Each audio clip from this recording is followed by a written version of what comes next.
kalau ada orang bilang dia punya mental illness, gue akan langsung concern dan nanya gitu, maksudnya kayak apa dan how I can help you gitu kan. Ini kan white and black kan. Kalau lu udah di yang itu tuh kayak lu tuh harus punya dua side ini di hidup lu. Keren, gue Gitu. suka nih. Maksudnya apa yang keluar dari diri lu itu sun biasanya. Nah, semua yang lu pendem di mind dan gak keluar itu moon. DJ electronic music kita lagi ada di baby phase. Jadi buat pelaku lu harus tetap keep doing what you're doing karena ini tuh baru the very start tuh baru sekarang.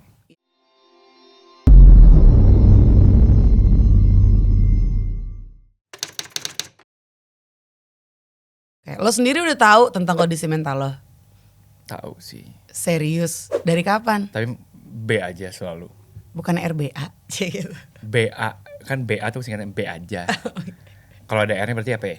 Luar biasa aja. Rada-rada B aja. Ya. Gitu. Jadi lo B aja nih. Mental B aja.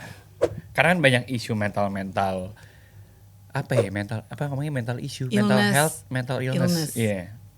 Gua tipe yang melihat itu kalau ada orang bilang dia punya mental illness, gua akan langsung concern dan nanya gitu, maksudnya kayak apa dan how I can help you gitu kan. Karena kalau tadinya mungkin let's say 2015-an, 2014, 10 tahun lalu itu belum jadi isu, sekarang emang ya tuh biasa keangkat banget kan. Gitu dari podcast orang-orang lah, orang di sosmed ngepost and everything, kelihatan kayak oh maybe dia punya mental illness atau ya gue nggak mau ngomong illness ya, it's too harsh, mental issue gue bilangnya. Gue juga banyak orang yang mungkin deket sama gue bilang kayak gue punya mental issue, which is gue tuh OCD kan. Gue nggak tahu tuh di kalau secara apa sih psikologi ya, secara psikologi tuh lo ngomongnya gimana, cuman kayak gue tuh nggak bisa ngeliat barang yang miring. Ini kan yin yang. Gue lihat dari tadi tuh yang bikin gue kepikiran. Lo yin atau yang nih, men? Gue untuk sekarang gue lebih ke yin. Apa sih artinya? Ini kan white and black kan. Kalau lu udah di yang itu tuh kayak lu tuh harus punya dua side ini di hidup lu. Keren, gue Gitu. suka nih. Iya. Lanjut. Lu harus punya dua side ini. Jadi ini kan light and dark aja intinya kan. Kayak lu ngomongin zodiak deh. Lu punya sun, lu punya moon, lu punya rising sama macam. Sun and moon kan something yang moon tuh backside lu. Kayak lu tuh sebenarnya kalau sun adalah lu kalau keluar kan. Kayak sekarang lu lagi keluar. Iya. Maksudnya apa yang keluar dari diri lu itu sun biasanya. Nah, semua yang lu pendem di mind dan gak keluar itu moon. Nah, sometimes itu bisa keluar gitu kan. Misalkan kayak lu lagi stressful banget dan akhirnya lu marah, lu kayak tantrum atau marah. Itu technically kalau zodiac wise lu ngeluarin moon lu. Makanya kayak zodiac moon lu apa, itu yang keluar dari lu tuh biasanya. Nah, kalau moon tuh lebih ke kayak backside-nya lu kayak apa, maksudnya shadow lu tuh kayak apa. Kalau rising tuh lebih kayak rising tuh adalah kayak subnya si sun sih. Jadi kayak ada something yang lu keluarkan secara psikologi dari dalam diri lu ketika lu happy, ketika lu sad, sama ketika lu neutral. Sun tuh neutral sebenarnya. Happy tuh rising, sad tuh moon. Biasanya kayak gitu. Jadi lo mulai nge-DJ dari kapan sih? Gue mulai nge-DJ itu kalau technically benar-benar mulai nge-DJ-nya banget. First time gue pegang alat tuh 2012-13. First time banget yang itu umur berapa lo? 21. Menurut lo itu 21, umur yang pas 22. gak untuk belajar DJ? Gue termasuk yang pas kali ya. Karena sekarang gue ngeliat DJ banyak yang umur 18 pas lulus SMA dia udah mulai pegang alat. Nggak, gue ngeliatnya sekarang banyak banget orang lagi kuliah. Karena mungkin sekarang scene DJ in general kan udah naik ya. Dengan party people sekarang populasinya dibanding 10 tahun lalu pas gue mungkin start nge-DJ mungkin sekarang udah more than 20 kali lipat gitu. Sekarang udah banyak banget tempat, banyak banget orang yang pergi party, banyak banget. Terus sekarang kayak pergi zaman lu mungkin ya, zaman kita ya, pergi party tuh banyak yang nggak izin orang tua, ya nggak sih? Dan kebetulan zaman kita kan dulu nggak ada sosmed, awal-awal kan. Era gue sih era awal-awal iPhone ya, jadi orang masih ada yang nge-pad. Zaman dulu kan pad ya. Gue nge-pad banget sih. Iya, gue nge-pad banget juga dulu. Lo sendiri DJ favorit lo siapa? DJ, gue mungkin ngebagi ya, kalau DJ ada DJ doang, ada yang produser gitu-gitu kan. Boleh. Produser mungkin emang Disclosure gue paling suka sih, karena Oke. maksud gue dia bisa. Kenapa gue respect Disclosure? Karena dia bisa membawa idealis ya, istilahnya kan dia musiknya idealis, dan kalau kita ngomongnya, kalau di skena ngomongnya anak kiri ya, ada kiri ada kanan. Kiri itu lebih kayak side stream, kalau kanan tuh mainstream gitu. Disclosure itu kayak dia bisa membawa kiri menjadi populer di masanya ya, di tahun 2012-13 zaman di album pertama Settle itu. Kayak oke, lu punya satu hit single Latch ya kan, di luar Latch tuh semuanya sebenarnya tracknya itu track dance floor kiri sebenarnya, tapi mereka ngebawanya dengan very sophisticated yang orang bisa accept. Karena Disclosure tuh sebenarnya one part house music tuh naik di dunia gitu. Makanya kalau gue respect produser, dan gue tau tuh mereka sih Guy sama Howard-nya dua-duanya tuh saling melengkapi kan, satu beat maker, satu melody maker. Gue mungkin di musik udah let's say 15 years, 20 tahun gitu kan. Gue dari SMA udah ngeband. Waktu itu gue juga band gue di SMA lumayan serius loh. Gue Apa sampai sih? ikut competition. Lo mainin apa dulu? Nah band gue ini tuh agak pop jazz. Kita dulu benchmarkingnya tuh agak kayak Kemalik, Keran dan segala macam. Sampai Oh, punya bagus. single, pernah punya single tapi udah di take down sekarang lah ya. Itu kan tahun 2007-2008.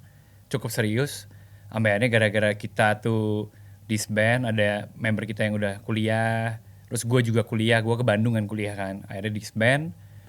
Terus gue ya switch kuliah tahun ketiga lah, udah agak nyantai lah ya. Tahun pertama, tahun kedua gue kayak gak bisa megang musik sama sekali tuh. Karena kan gue di ITB kan. Tahun ketiga gue akhirnya tertarik ke DJ tuh 2011-12. Ya udah akhirnya gue pas kuliah kayaknya gue lebih ada ketertarikan ke dance music karena gue oleh party. Found out banyak temen gue yang sebenarnya punya bakat di seni, tapi karena dia masih kayak udah keburu nyemplung ke something yang lebih formal, let's say kerja di BUMN gitu kan, atau kerja di multinational company atau international corporate, yang akhirnya nggak ke unleash gitu. Maksudnya gue tuh ada di circle di mana gue punya circle yang orang kayak gitu tuh, yang orang-orang yang punya bakat seni tapi nggak bisa keluar dan nggak bisa jadi job. Sama ada karena gue udah lama di industri juga ya, dan ketemu juga orang-orang yang sebenarnya punya bakat di corporate tapi jadi seniman. Kebalik tuh. Makanya sekarang gue jadi in between kan. Kayak orang tuh kadang-kadang bingung mau lihat gue sebagai musisi atau mau lihat gue sebagai apa lah, businessman atau apa gitu kan. Iya, dia tuh Kadang-kadang punya dia tuh punya konsultan bisnis ya. Jadi selain Ada. lo nge-DJ sehari-hari, lo juga konsultan bisnis di siang hari. Lo pernah sebenarnya bilang gitu. technically Dari kapan konsultan bisnis? Karena lo kayak bukan melestarikan, mengaplikasikan ilmu lo ya di SBM. itu ya. Nah makanya ini ada backstory yang lucu sebenarnya di sini. Di Indonesia itu kan kita dunia musik itu masih berat, as in kayak menjadikan musik sebagai main job itu agak bikin lo mikir dua kali. Oke. Gitu kan. Gue dulu sempat punya bisnis 2014-2018. Apa tuh? Age kita bikin 3 outlet lah. Ada Age Gourmet dulu kan. Kalau lu pernah, ada Hachi, sekarang baru di buy out sama orang. Sama Havana di PIM.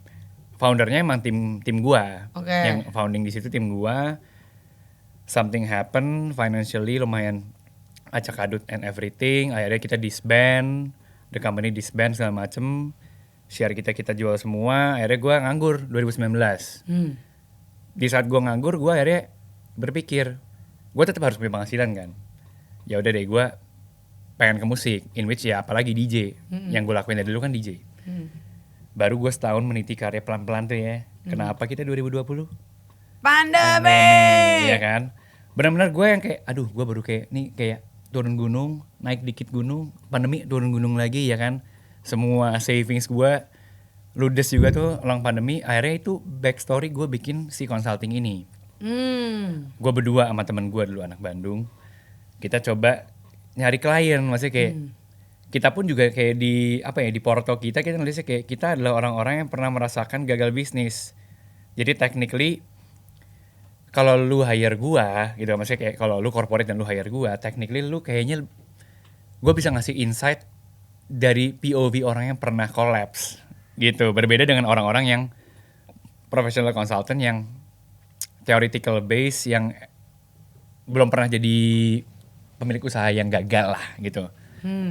dari backstory itu ternyata banyak yang ngebaik kita gitu lucunya. Banyak yang kayak, oh gue percaya dia sama lu karena lu pernah fail ya, terus kayak gimana pengalaman lu pas fail, banyak nanya ke gue, klien-klien ngobrol sama gue, kita dapat banyak project, yaitu jalan sampai sekarang. Kita sekarang sebenarnya lagi pengen bikin our own F&B venue gitu, karena sebenarnya consulting gue ini kita mainnya kebanyakan yang kita handle itu F&B. Nah sekarang kita lagi pengen bikin F&B venue kita sendiri, hopefully next year lah ya. Nah back to the topic, kenapa gue jadi konsultan dan musisi juga. Pada saat pandemi kita nggak tahu pandemi kapan berakhir ya, gitu kan. And then ternyata 2022 technically dia udah agak cease, ya kan, lumayan. Gue inget banget tuh momentumnya 2022 pas lagi Lebaran, kayak mendadak normal, ya nggak sih? Kayak di 2022 mendadak dia normal, gue DJ bisa jalan lagi dong, gitu kan. Makanya gue nge-DJ lagi tuh dari Mei 2022 sampai sekarang udah 2 tahun lebih berarti kan. Tapi kan the job consulting juga going on gitu kan maksud gue. Jadi kayak gue waktu itu sempat stres mikirin kayak, waduh DJ-nya rame banget nih, udah mulai rame banget lagi sekarang gitu kan. On the other hand, klien gue juga lagi rame. Itu gue mungkin 2 tahun belakangan ini gue udah kayak robot aja gitu maksud gue, kayak tapi sebenarnya seru sih. Kayak gue merasa gue kuliah bisnis, gue punya passion sebenarnya. Tapi maybe not in, bukan F&B in general ya. Tapi passion gue lebih ke creating creative ideas. Pada saat bikin perusahaan kita semua, me and partners tuh kita belajarin semua dari awal. Dan banyak banget kayak as time goes, banyak check and balancing yang istilahnya kayak kita baru tahu ini, baru tahu itu dan segala macam, dan itu udah jadi pengalaman gue yang very very precious lah maksud gue ya. Ternyata kayak nge-create something big itu emang unit pengalaman lah maksudnya. Unit pengalaman juga termasuk gue maksudnya kan. Kayak dulu gue sebagai CEO juga menurut gue acak-adut juga gitu. Itu pengalaman pertama lo ya?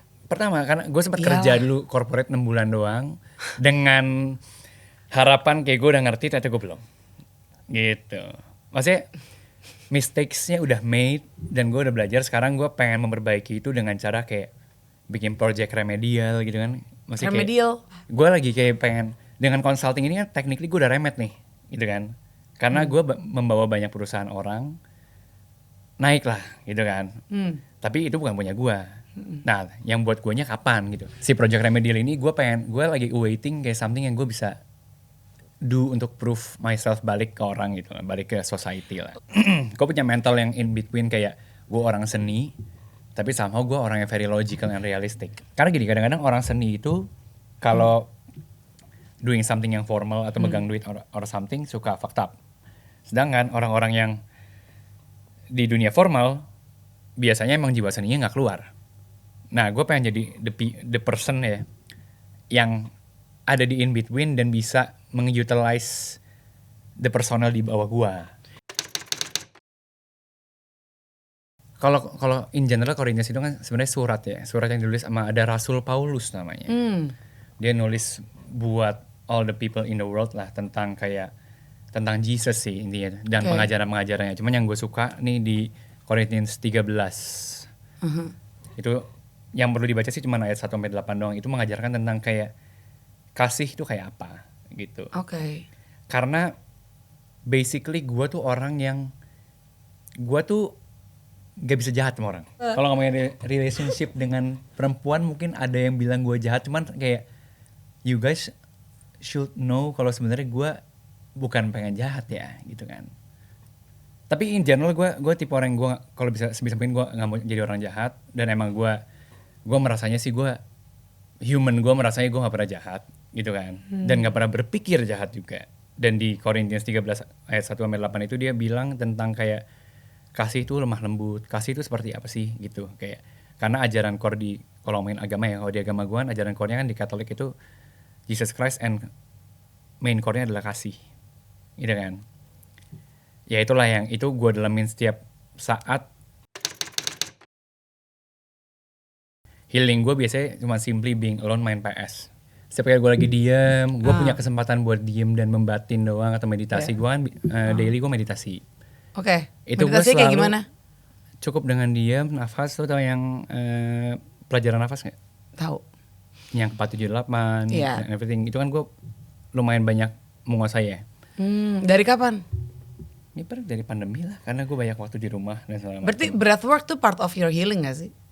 Termasuk itu buat physical gue, buat Oh. physical quality gue. Gue juga sekarang kan udah gara-gara pandemi juga, gue kebiasaan olahraga tiap hari. Jadi kayak banyak banget hal yang selama pandemi ini 2 tahun 2020-2022, gue bisa bilang gue change myself a lot sih. Gimana kalau kita masuk langsung aja nih ke Healing Anthem, kita singkat aja ya pendapat lo kenapa lo pilih lagu ini. Yang pertama ada Dira Sugandi, Won't You Come With Me. Ini kenapa Yes. lo pilih lagu ini? Itu lagu Apa yang lo gua tuh kan suka dari Dira Sugandi? berkembang dengan jazz music. Ya, ini album Dira yang ini tuh diproduksi oleh Bluey-nya Incognito. Oke, Dan lagu terus? ini somehow very chill, very pantai, dan gue suka banget pantai. Dan menurut gue kayak kenapa ada lagu sebagus ini tapi people nggak ada yang tahu gitu. Tapi itu emang healing anthem gue nomor 1 selalu itu. Itu yang gue puter. Itu di iTunes gue kayaknya playnya udah kayak 2000. Lanjut Paradise by Sade. Ini Sade. healing anthem yang terjadi karena bokap gue Sade mania dari dulu ya, dari kecil. Wow. Dan dulu gue nggak sesuka Sade seperti sekarang gue suka Sade. Karena dulu gue lebih ke jazz dan Sade tuh musiknya simple kan. Dia lebih ke soul. Karena sekarang gue makin kesini gue produce musiknya juga soul. Kayak anjir ini adalah hal yang gue dengerin dari gue kecil nih, si Said. Tapi kayak dulu gue biasa aja, dulu gue lebih milih dengerin Bob James gitu. Dibanding Lee Ritenour dibanding Said. Tapi sekarang kayak seiring gue secara musik mungkin juga udah mulai dewasa ya. Gue lebih masuk dengan Said sekarang. Tadi lo bilang musik soul gitu, yang sekarang lo lagi kayak banyak produce. Apa sih deskripsi music soul tuh menurut lo? Wah, kalau ini sebenarnya lucu sih. Gue mendefinisikan musik soul yang gue bikin dengan general soul tuh beda. Soul Oke. theater yang gue bikin ya. Oke, soul theater. Aduh gila keren Kalau banget. soul music itu kan basically dia tuh kan a blend of funk, R&B, jazz zaman dulu kan. Ibaratnya dia tuh sebenarnya kayak jazz music with vocals yang lebih simple gitu dibanding jazz music standard gitu. Makanya orang ngomongnya soul kan, soulful. Musik-musik yang kayak melody wise and everything itu dia merasuk ke jiwa lah. Kalau ngomongin rootsnya kayak gitu. Lanjut ke Healing Anthem ketiga lo, Teko Onuki, Happy Go Lucky.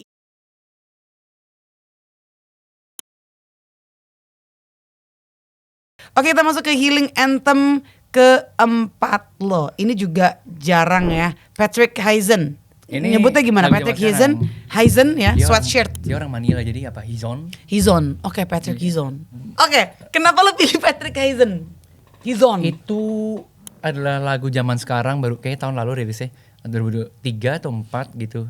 Tapi gue pas pertama kali denger kayak very simple song I think ya. Enggak, sebenarnya bukan simple. Dia chordnya Sederhana.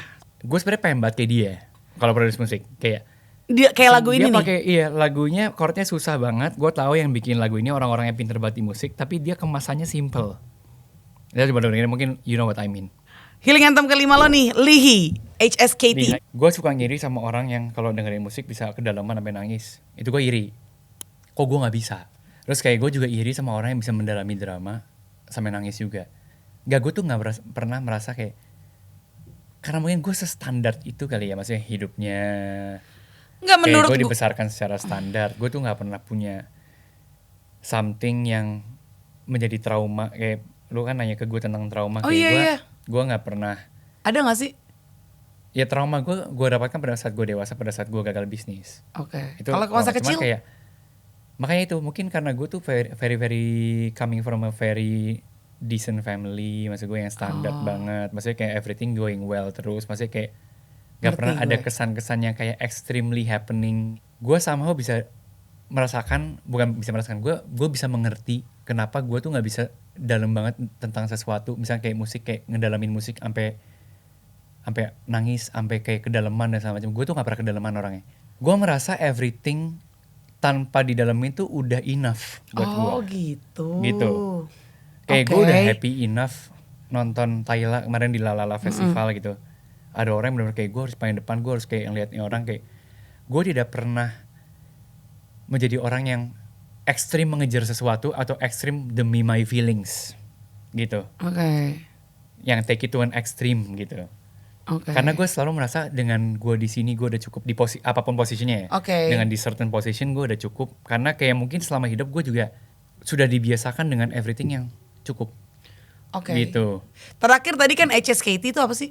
Itu lagu Korea yang very slow juga. Jadi ini 5 lagu ini technically lagu yang mungkin mirip ya. Kalau lu dengerin semua lagunya mirip-mirip banget. Semua tuh rootnya cuman kayak lagu slow yang menenangkan jiwa lu dari the hecticness. Mungkin cara gue juga sih, maksud gue ya.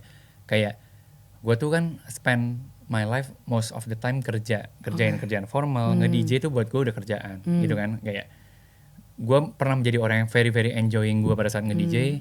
Sampai sekarang gue benar-benar kayak it's a job gitu. Yang gue harus lakuin, gue datang, main, pulang.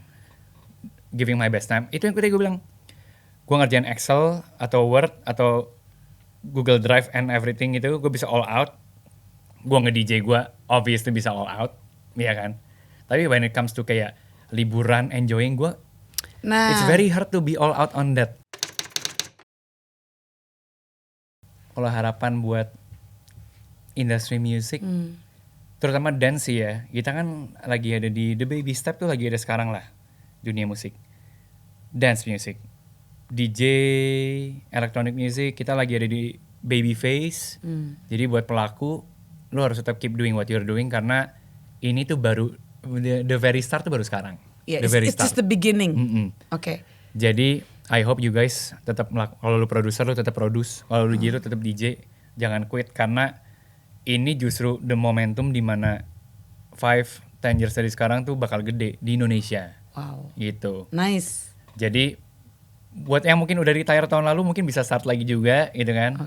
Karena mungkin industri ini akan banyak butuh pelaku 5 tahun ke depan. Wow, nice. Apalagi dengan the rise of venues juga kan. Venues, lifestyle sih terutama ya. Festivals. Festival, semua itu kan berhubungan dengan lifestyle ya. Maksudnya kayak kita pergi going to party and everything itu adalah lifestyle. Dan lifestyle industri di Indonesia I can say baru 5 tahun belakangan ini naik ya gitu kan. Karena kita 10 tahun lalu pada saat party kita hanya expect party people yang datang. Kalau sekarang you go to a party you can expect general people datang. Gitu kalau sekarang. Kalau 10 tahun lalu benar-benar kayak cuman orang-orang yang tahu kan. Gue suka datang ke tempat ini, gue party di sini dengan genre yang gue suka, dengan lagu-lagu yang gue suka. Kalau sekarang I can say mungkin most people udah menganggap party culture, party life, and night life itu lebih something yang general, gitu. Jadi kayak ini baby step kita, ini baby phase kita. Dan jangan nggak ngelakuin. Kalau lu ada di dalam industri ini ya, terutama buat kalian yang pelaku, keep doing it sih. Kalau untuk anak muda nih yang menyaksikan. Kalau buat anak muda. Filosofis nih. Boleh dong Kak, silakan. Kalau filosofinya anak muda, buat anak muda apa ya? Gue melihatnya sih kayak sekarang you guys get mature so early kan ya. Kayak dengan teknologi informasi yang ada, kalian pegang handphone dari kecil.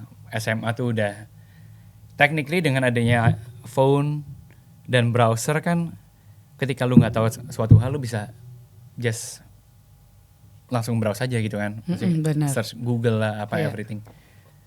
Jangan sampai teknologi informasi ini ngerusak lu. Jangan sampai lu getting info too much yang bikin lu jadi doing reckless things gitu-gitu. Karena sekarang isu yang banyak banget kan orang-orang AI apalagi dan segala macam. I'm not skeptical about AI sih, I'm not ya. Tapi a lot of things can go wrong dengan artificial intelligence, dan itu benar-benar kita butuh banget. Kita need policies untuk itu. Kita need aturan mainnya lah ya untuk AI, terutama buat AI. Dan maybe IT in general lah. Kita need the game. Kita need the game rules buat itu. Karena banyak banget, termasuk gue juga punya banyak ponakan yang udah mulai utilize AI dan segala macam. Kita yang dewasa maybe kita nggak akan punya problem. Gitu, tapi buat the younger generations it's necessary to have rules on technology sih.